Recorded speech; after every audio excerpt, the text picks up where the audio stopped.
ગુજરાતના શિક્ષકો દિલ્હીમાં ધરણા કરશે। જૂની પેન્શન યોજનાની માંગ સાથે ધરણા પ્રદર્શન કરવાના છે।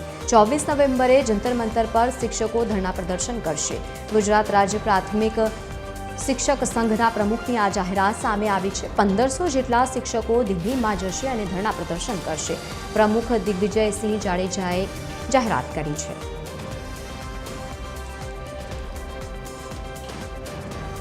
વધુ માહિતી સાથે એસોસિએટ એડિટર સોનલ અનડકટ જોડાયા છે। સોનલ, હવે શિક્ષકો દિલ્હી જઈને ધરણા પ્રદર્શન કરશે પોતાની માંગણીઓને લઈને, શું વધુ માહિતી?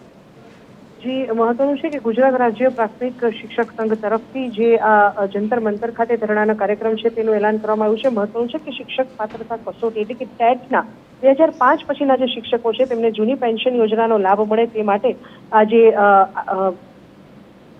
ધરણાનો કાર્યક્રમ છે તે રાખવામાં આવ્યો છે। મહત્વનું છે કે અગાઉ જે જાહેરનામું સરકાર તરફથી બહાર પાડવામાં આવ્યું હતું તે મુજબ 2010 પહેલા જે નિમણૂક પામેલા શિક્ષકો છે તેમને ટેટ પરીક્ષામાંથી મુક્તિ આપવામાં આવી હતી અને સુપ્રીમ કોર્ટ દ્વારા તે મુક્તિ રદ કરવામાં આવી હોવા છતાં 2010 પહેલાના તમામ શિક્ષકોને ટેટ પાસ કરવાની ફરજ પડશે તેવો જે મુદ્દો છે તે અગાઉ પણ શિક્ષક સંઘે રાજ્ય સરકાર સમક્ષ મૂક્યો હતો અને સહી ઝુંબેશ કાર્યક્રમ અને અગાઉ પણ તેમણે સરકાર સમક્ષ વિરોધ નોંધાવ્યો હતો, પરંતુ જે તે સમયે તેમની જે આ લડત છે તેનો કોઈ પ્રતિભાવ હકારાત્મક પ્રત્યાવ સરકાર તરફથી મળ્યો ન હતો અને તે મુજબ હવે સપ્ટેમ્બર અને ઓક્ટોબર માસમાં આવેદનપત્રો અને સહી ઝુંબેશ કાર્યક્રમ કર્યા પછી પણ કોઈ પરિણામ નહીં આવતા હવે તેઓ દિલ્હી ખાતે જંતર મંતર ખાતે 24 નવેમ્બરના રોજ એક દિવસીય ધરણા કાર્યક્રમ આપવામાં આવશે તેવું એલાન પ્રાથમિક શિક્ષક સંઘ તરફથી કરવામાં આવ્યું છે અને તે અંતર્ગત ગુજરાત રાજ્યમાંથી લગભગ 1500 થી 2000 જેટલા જે પ્રાથમિક શિક્ષકો છે તેઓ આ જંતર મંતર ખાતે ધરણા કાર્યક્રમમાં જોડાશે।